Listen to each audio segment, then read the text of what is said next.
You know, Yeah. like if you can zoom in his reactions, it really represents that. But at the same time, to all Malaysian fans, if you guys are watching, this is a very, very good historical moment for Malaysian teams because it's been a while. Malaysian has been bullied out of the international stage, and now for them to actually potentially kick RRQ down, Oh, come on. maybe, Come on, just maybe. SEA Games? Come on. I know. Don't give us that. I know, but at the same time, you know, I want to see Malaysia give more chance. But at the same time, Mirko and Leo is just staring me down. It's like, it's not hey, Lafel? hey, it's not Oh. Lafel. That's not LaFell. Oh, they I thought it was Lafel again. So what's up with them? Yeah. I don't They're just know. mad at me right now, huh? Yeah. Oh I no, don't we're think they beast. like you Yeah, very we're much. beast. You're looking at the turner now. Yeah. They're unleashing the beast. Again.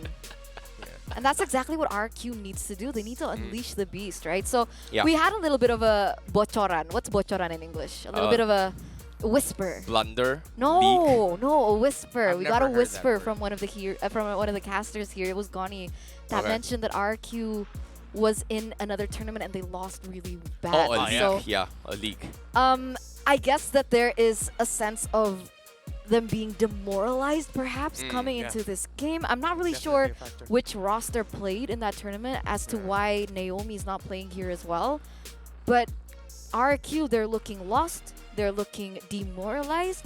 It doesn't seem like their communication is on point. And if we even take a look at their GH, right, their Geha, their gaming house, it doesn't look like they have the spirit either.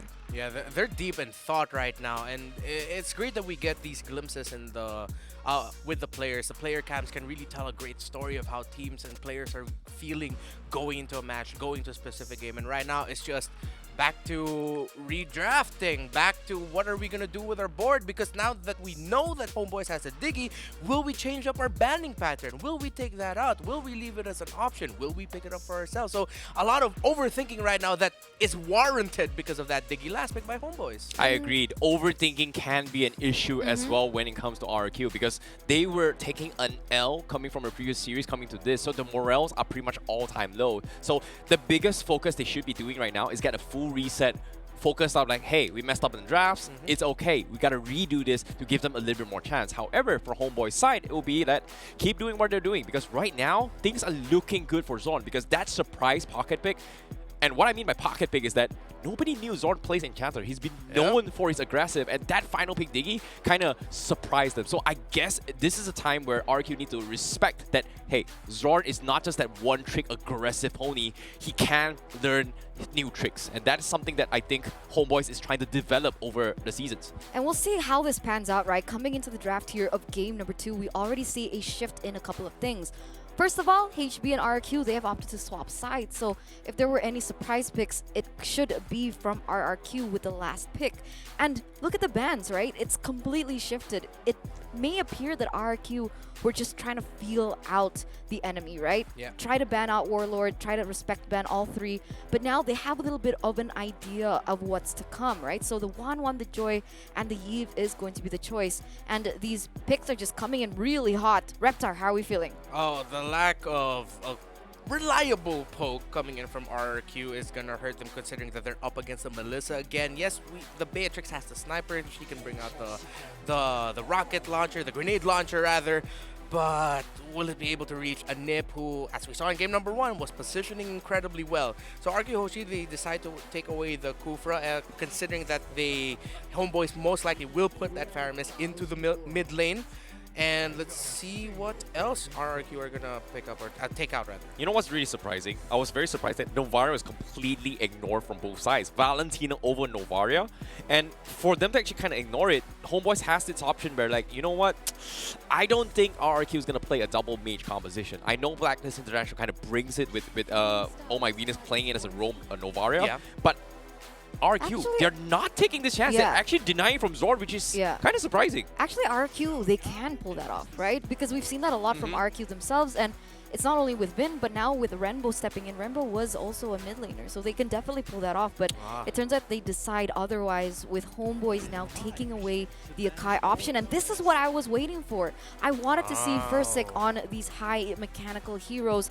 Let's see how he does on the Lancelot this time around, because honestly, I don't feel like the Fredrin was a good pick for him. It doesn't synergize, it doesn't scream Versik for me. Yeah, I have a very, very big problem right now. Are they going to go for the Mincetar? Oh, okay, never mind. No. I was expecting to see that Mincetar, considering that, yeah, they want to make sure that Versik is able to get those mobility with this Lancelot, right? So Mincetar is one of those heroes that can actually deny those kind of mobility, which is also a signature coming from Zorn.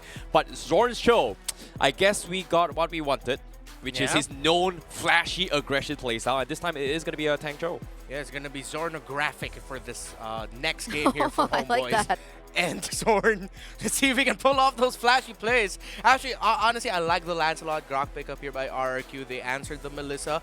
They didn't answer it with poke, but they will overload the dive through the bubble. And of course, the Thorn Rose being able to reach inside the bubble of the Melissa as well. This last pick here, it's a Benedetta. Okay, so their approach here might be, let's not overload or overcommit in team fighting. Let's see if we can find wins elsewhere in other parts of the map.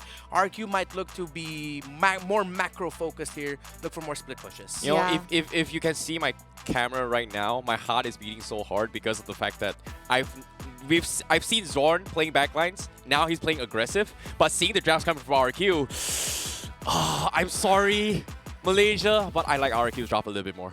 I mean, for RRQ, I feel like there's more room for error, right? So we'll see how execution comes to fruition here for RRQ against Homeboys in game number 2. And with that in mind, let's throw it over to the casters. Leo, Mirko, take it away. And we will catch and bring it over here. It's time for game 2 between RRQ and the Homeboys, who are at match point. Match point. You know, I think we spoke about this as well during the drafts. The fact that they picked up Beatrix this time, not the Claude, shows you. I mentioned that Xin is a very vocal player, and I think he wants to just get his hands dirty in lane. He wants to be given a hero that reaches his power spike a bit sooner into the game so that he can have a say earlier. Get his hands dirty in a good way. Yes. So this is along the lines of a comeback, and they start with a lineup that is a little bit more, I'd say, easier to activate in the early to mid. And we were wondering, where is this Grok going? And yeah, can confirm, Chipoy picked up a few new tricks. He now plays Grok. Something pretty weird, because I've never seen him play the Grok that much. And here, what I honestly am very impressed about is the fact that Versik is given a Lancelot here. Let's see if he can go for it. Zorn already falling. First blood. Banana rotates very early on this Benedetta. Was able to actually force Sepad back away. Yeah, but here's the thing. Either way, regardless of what happens there, best case scenario, Zorn burns the flicker, maybe survives. But just the same, he made his bed. That was a decision that he had to make in the first 30 seconds of the game, and now he's back. Wonder what he can do here. Let's go of Clay. Maybe by some time. There is a wave coming in, so maybe part of this RRQ's mid laner might miss out on, but if the timing is correct, they shouldn't really lose out on much. Well, back again to my point here on the Lancelot, that's something that Versik is comfortable on. You need to give Versik a comfort pick. He is a very moody player. It really depends on how he wants to tackle the game, and if you give him one of his comfort heroes like supposedly just the Assassins or the Lancelot, even though he's building tank, he will be able to perform much better than he was on the utility picks like the Fredrin, even the Martis, even the Akai. So I really like the little micro changes from RRQ. We'll see if it can work out. Given what happened in Game 1, they're going to need more than just micro changes. Homeboys here first of the scene. A pull by Chibi. Banana spots him from the back. And again, that first blood allows for him to have a comfortable start here. Ooh, wait, looking for that Electo. Oh, the Petrify comes through with a wall charge as well. Zorn going to be caught in, but the Cold Ulcer saves him. Banana still able to escape, but Zorn comes in with Away the Dragon. Takes Banana down. Solo kill. As Clay is still hovering over with Cheapway, using the power of nature to use that anti-CC. Zorn with the recalls. Now with the Jikundo, that's the slam, pass, trying to just buy or get some space, open it up for Chibi to get a free turtle. Versik forced back, now only onto the purple buff, but Chibi He did use his retry. He wants to go for the invade. Versik is down. Sunpot finds a kill and even finds the purple buff. Warlord's gonna fall, but it's all good for Homeboys because it was completely worth it. Yep, even in that sequence alone with the turtle was a clear win. With the steal, if I'm not mistaken, it went through. Given that Chibi did not use it, wasn't expecting a 3v1 there. But yeah, as I was saying, Homeboys have won the past 2 big engagements, and maybe just RRQ closing the gap, punishing Zorn's deep movements up top. I don't know what's up with Zorn. That's one good pick off in mid, and then now he's back to just running into members of RRQ. It's going to be really tough for him, I feel like, because it was just... I think the Chose is going to be very hard to pull off here. The only real target you can go for is Xin. So in the early game, when you're going for these neutral objectives, the way the Dragon is probably just going to be a tool to try to zone the jungler away. There's no way you actually go on Chipoy, and even on the Benedetta, it's going to be really tough. The fact that you can be poked down very easily as well is a big problem. Again, Zorn trying to go for Xin, but he is able to escape. That's a wild charge as well, and Xin picks up his first kill this game. Online right now, Shibi finds a 3-man taunt. That's a lot of damage. The bundle's placed as well. Warlord dealing some damage. Now Clay in the midst, jumping in, trying to look for a gank, but it's all just to save the rest of RRQ. Warlord and Chibi maybe were a second or two too late, but just the same, they're able to keep priority here, push in a wave, and maybe shave off a few of these energy shields up top. Now, it's Banana's turn, but this is a Benedetta. I'm not sure, unless Sepat gets the mount. Are they going to commit? Seems like they are trying to catch Banana here. He is still able to escape. Eye for an eye a bit late there, immobilized and taunted. Chain CC down. Banana with a little bit of a micro mistake there, and it might just cost them another neutral objective. All right, to be fair, the window of opportunity for Homeboys was so big, and the margin of error was so small for Banana there, so I guess he just got punished. Again, same situation, but up top, ooh. Good dodge from Zorn. Shunpu away from the wild charge. Sepat under the turret, but he has a split. Free turtle for Homeboys as Sepat just walks down the lane. Banana tries to deal some damage, but again, it's just a split that he can catch here. Chibi is already just a bit more ahead than Versik. And here's the good news and bad news, right? For Homeboys, if they keep up a messy mid-game like this, it should still lead to them winning in the end, right? Especially since Anip is slowly building up as well. Bad news is, RRQ have found the window. They've opened up the past couple of minutes for Xin, and they pushed down bottom. That's a huge win for RRQ. They need to look for these trades. They need to look to get Xin snowballed, or at least just to hit that mid-game power spike, because this is what the Beatrix was picked for. If Xin gets shut down in the next few minutes, it is going to be a disaster for RRQ and the way they want to take this game. Yep, and I think the key here is relatively out of the game, keep Xin happy. Keep him in a good mood and give him these winning lanes. And then eventually when his power spike really does come in, or even when he needs to activate his clutch gene, it happens. Here's a wait in mid. Look at Zorn. Look at Chibi with a taunt. 2-man taunt. Chibi gets brought back towards the rest of the Homeboys with the Petrify combo from Banana. Finds 2. Clay is caught in the midst right now. Xin is able to dish out some damage. Versik picks up the kill on Zorn. Right now it's a 2-4-2. RRQ still in it to win it. Not that far behind. Pisangila. That was crazy. He went deep in behind the 2 or 3 members of Homeboys. And again, this is how you buy that late game or that power spike for your gold laner. I don't think Xin was ready for that. That's why he held back a bit. And he started the fight there. Yeah, he went bombs away with the Bennett. But just the same, man. Benedetta we don't see as often anymore in the metagame. But when it's picked up like this, the way Banana played this XP laner, coming in whenever that Petrify is off of cooldown, expect it to always come up.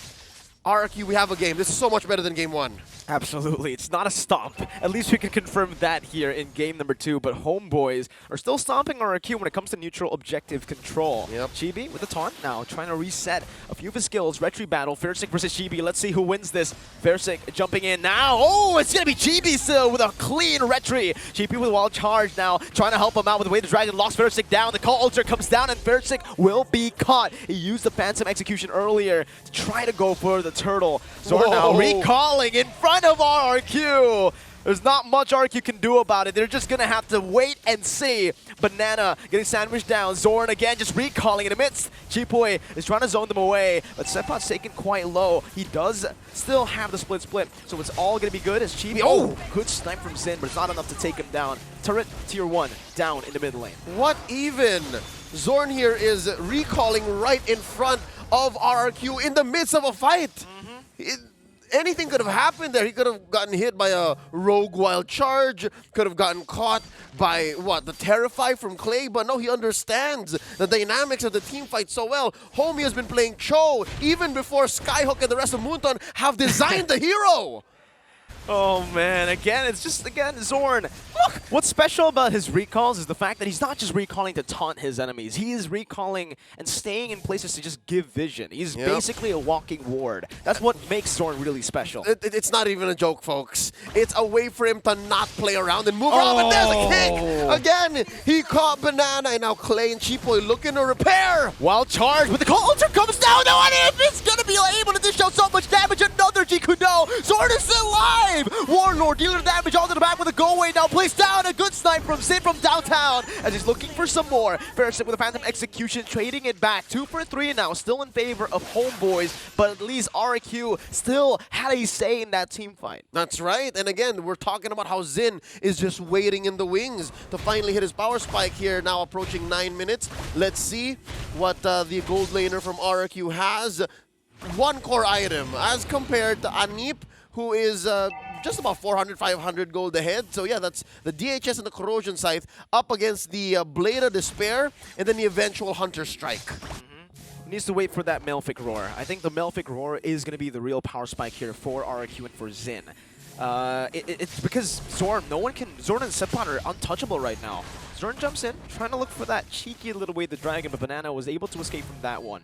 Yep, basically Homeboy's dives are a little more easy to confirm, and they cut through so much faster than what RRQ are looking for, because again, it's Banana now concealed by Chipoy. Who's he gonna find? No one right now. Zin, though, is trying to chase Zorn down. He has to be careful right now as that's a petrify, and the wild charge comboed in. Zin and getting free hit in the back, flickering out of the bundles as Sapot does the same thing. Zorn with the way the dragon now connects all the way to the back, but Persing is able to find him with a Thorn Rose. He was 1 HP. Sepot now brought back under the tier 2. Gonna be gunned down by Zin with the Bennett. Now it's a 2 for 0. RRQ finally online in the 10th minute of the game. Warlord, Chibi, and Anip 3v5. Let's see the red tree battle once again. This time it's level 11 to level 12. Versik in the back now jumping in. They don't want to go for the red tree. They know that it's not in their favor, so they'll just go for the team fight. Zin, Chipoy, and Clay are still chasing Chibi. The Kingdom have declared divide and conquer despite a Lord win for the Homeboys. RRQ are now in the driver's seat. Let's see if there's a punish coming in from the Homeboys. They do defend their mid-tier 1, but just the same, RRQ have closed the gap. Nay, they even got a small gold lead for themselves, and they're converting through the roof. What a clapback. Again, this is definitely a much better situation than they were in Game 1. I think it was a very intelligent decision to make for RRQ. Knowing how consistent Chibi is, how much of a nuisance he is in the retry battles, it's never actually a 50-50 when it comes down to Versik versus Chibi. The fact that they just completely ignored it. See, exactly. This is why they ignored it. Grand this is Theft why. Purple in your face. I can only imagine what Versik is going through right now. This is, not just, they also punished Zorn. They also showed Zorn that he is not invincible, that this recalling has to stop. Your shenanigans will not stand in the eyes of the Kingdom. Now they're pushing up top. RRQ will be able to clear. Bombs away. Zin is still holding his ground. They push away the Homeboys. Beautiful go away. Chipoy going to be zoned down. Now Nibiru's Passion coming through. RRQ losing Chipoy in the process. Zorn finds away the dragon, knocking Versik back onto the bundles right now as he gets immobilized. And Anip is massive. Anip now jumping in, finding another. It's a double for Anip, making a triple kill as Banana is the only one standing. This might be it. It might be a clean sweep.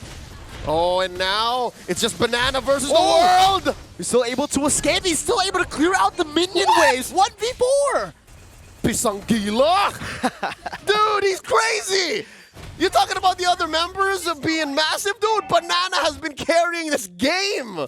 I think we mentioned this in game number 1, Leo. It was Banana and Zin, the two consistent members, just trying to hold it down. And this right here, they're showing it once again. They're the pillars. But this time, Leo, Zin has finally hit his power spike. That's right. He did fall here, a shutdown with a 3-kill streak. But just the same, Hunter Strike, check. Malefic Roar, check. BOD, check. Now we're just looking for that one last bit of sustainability. Looking at the lineups, no, maybe not the Rose Gold Meteor. So yeah, more likely the House Claws here. So with that being said, man, I didn't even think of what to say at this point because I thought it was over, but Banana bought them back a game, and now Zorn falls. That's Zin's power spike. You can see the damage already. It piles up, and Zorn can no longer just stand in front randomly. RRQ now with Conceal, a nip in the midst. Banana trying to zone them away. Chibi is isolated in a place. This is massive. It finds 3. First in the back, using the puncture, but the go-away silence is down. Banana with the petrify, and the final blow finds the back line. Sapat and Chibi now the 2 last members trying to defend, but Banana will not let them back away. Jumping in, but Chibi finds a taunt. Clay's looking for the kill right now, but he will not be able to find it. Banana gets out with the eye for an eye, and it is just going to be a 3-4-1 trade. That's the that's an unfortunate combination of heroes to be left on the map, right? Especially when you go for a 3-for-1 trade. Wow. It's the Glue and the Frederick. They're not going to do much alone together, but just the same. RRQ, man. You saw Banana? Are we watching the same game, folks? Are you not as hype about Banana as I am right now? Oh, if anybody unleashed the beast in this game, it's Banana. Banana has been drinking a lot of He's Monster. a monster. He is a monster. He's an ultra beast here in game number 2. His petrifying, his final blow, that saving play he did up top. But now it comes down to how he manages the waves and does the same thing in team fights. That's right. Sepat drawing a line between RRQ and Chibi and Anip, dealing a lot of damage. Zorn spots Banana. I wonder what the engage is going to be. Flicker now from Sepat. Terrifying comes down. Zin trying to gun him down, but Chipui falls first. Zin brought back to the team right now, but he's still able to escape, but not for long. Chibi follows it up. Zin and Chipui are down. Banana, can he do it again? He has to. It's their only chance. Now Homeboys going for the blitz take on the Lord. Purple going to be secured here by RRQ. First, he's going to get his hands on it. It's his only option left. Check it out, Zorn. Putting up a perimeter. Yeah, this is going to be a Lord over the Homeboys. It's going to be a Luminous Lord. They're second this game, so expect it to crash on through top. And with that, at least, they're going to have a high ground defense. It's not going to be like that last time Homeboys were inside the base. Wow. Damage leaderboard. Take a look at this. We were mentioning Zin, we were mentioning Banana, but Clay has been dealing the most damage for RRQ. It's something with the Valentina and dealing damage that's not really seen. You know, he's just like, he dashes here and there. We don't really see it, but then we look at the charts and Valentina's almost every single time up top there. Yep. I think it comes with the territory, especially if you're usually stealing Cult Altar. We really haven't really seen Clay steal the kick yet, but that's before Sin hit his power spike. So maybe now, right? Maybe now. 15 minutes in, 16 to 16. Chipui here in trouble. Here comes the Lord. Oh, what a well-synced wave. 3 waves crashing and once.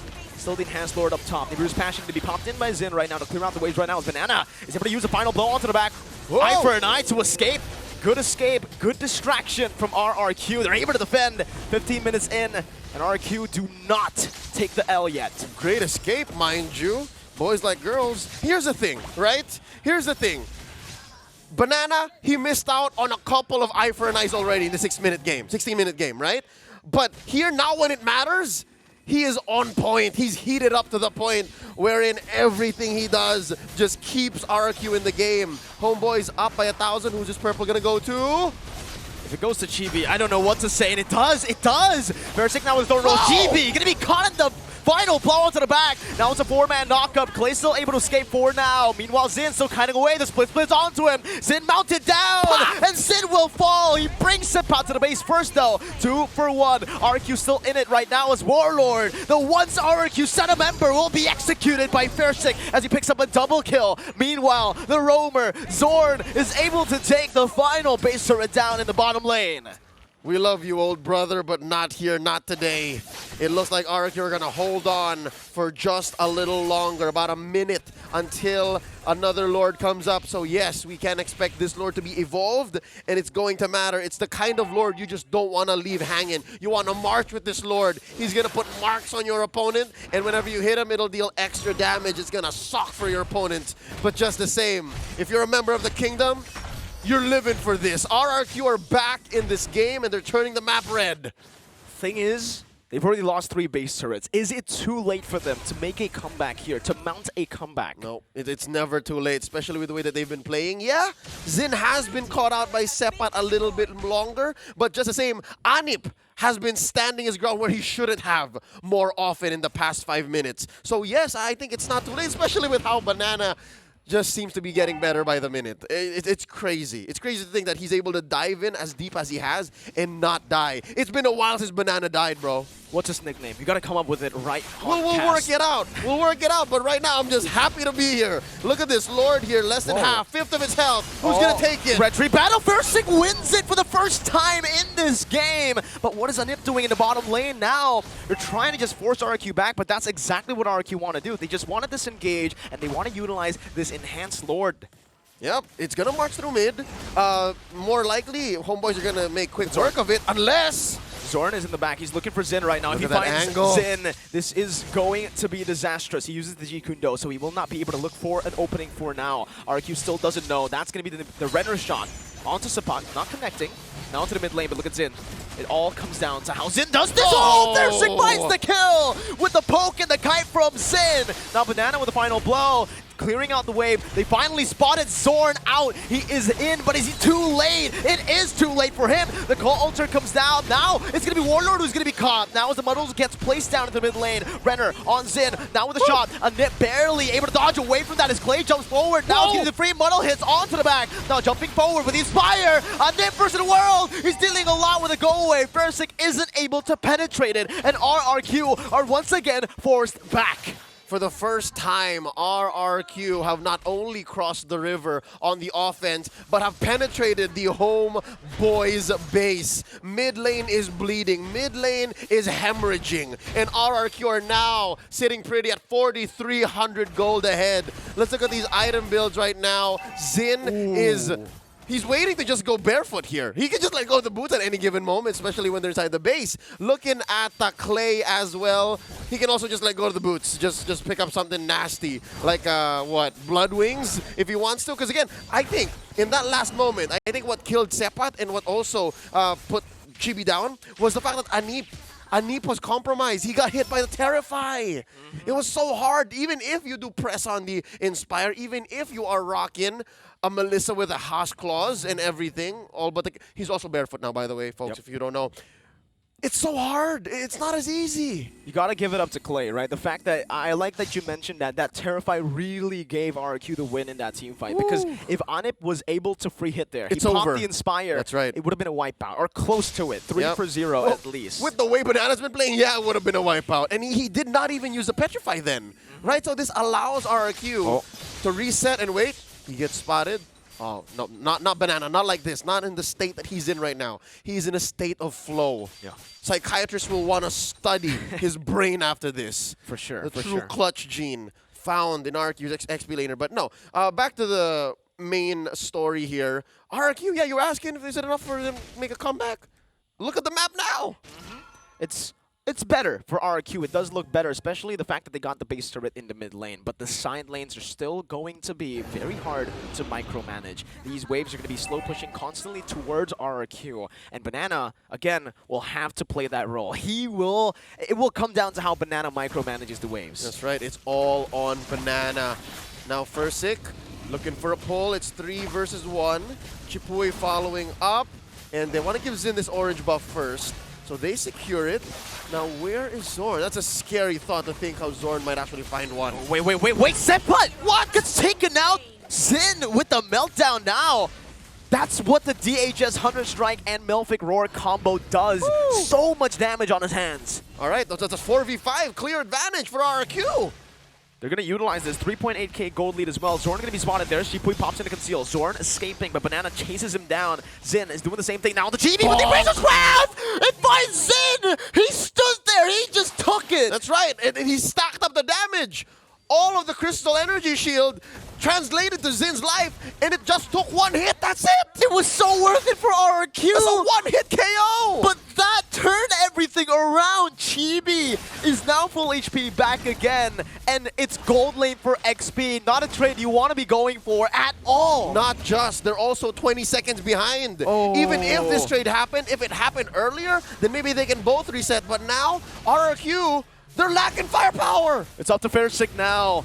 Let's see, quality over quantity. Can he find another retribution? Or will Chibi's consistency prove to be the force that drives RRQ to their loss here? Also, watch where Clay is. You hear the concealed play. Anip just It's drops the muddles there. That's it. This is a clear win for Homeboys. We're back where we started about 8 minutes ago. Wow, I mean, I don't know what to say. Zin, his characteristic has always been, he's always barbaric, he's always very aggressive, offensive, always taking the offensive, but in that particular situation, Maybe not. the fact that he didn't even utilize a dash or a flicker that he has on to dodge away from the Appraiser's Wrath, he just miscalculated. There was a bloodthirst in him. You saw that I am going to take you down, Chibi. By hook or by crook, but then Chibi was like, anime moment, don't take it personal, kid. Uno reverse card moment. Yeah, there it is. But yeah, between Chibi and Zin, it's Chibi who's the kid, but you know what I'm saying. Oh no, here we go. Three waves. This is an Evolved Lord. Yep, all 3 waves synchronized by the Homeboys. I can already hear all the Flame Boys going crazy. They're going wild for this. Zorn is able to find the way to Dragon, but Clay with a tough boost, able to escape now with a better range coming down. Now on the back, Sepon is still able to zone the back line away. Chibu in the midst right now will be taken out by Warlord as Zin pops into the Peter's Passion, but it's going to be too much. Oh boys, they've done it. They're taking everyone down one by one. Banana, the last man in the front, but it will not matter at all. Winner's Truncheons being bought, but Homeboys have just clean swept the Kings. Kingdom falls to the fires of the Flame Boys, and you can see, wow! Who'd have thunk that 2 series back-to-back we would see the Indonesians and the Malaysians take one over each other? What a day! 1-1 Malaysia, as Icy Baby wants to put it. Indo and Malaysia in Snapdragon Pro Series right now, and what a day. And this is just the challenge season, man. The first day of the challenge season. Zin's debut didn't go too smooth here. His return. His return. Oh.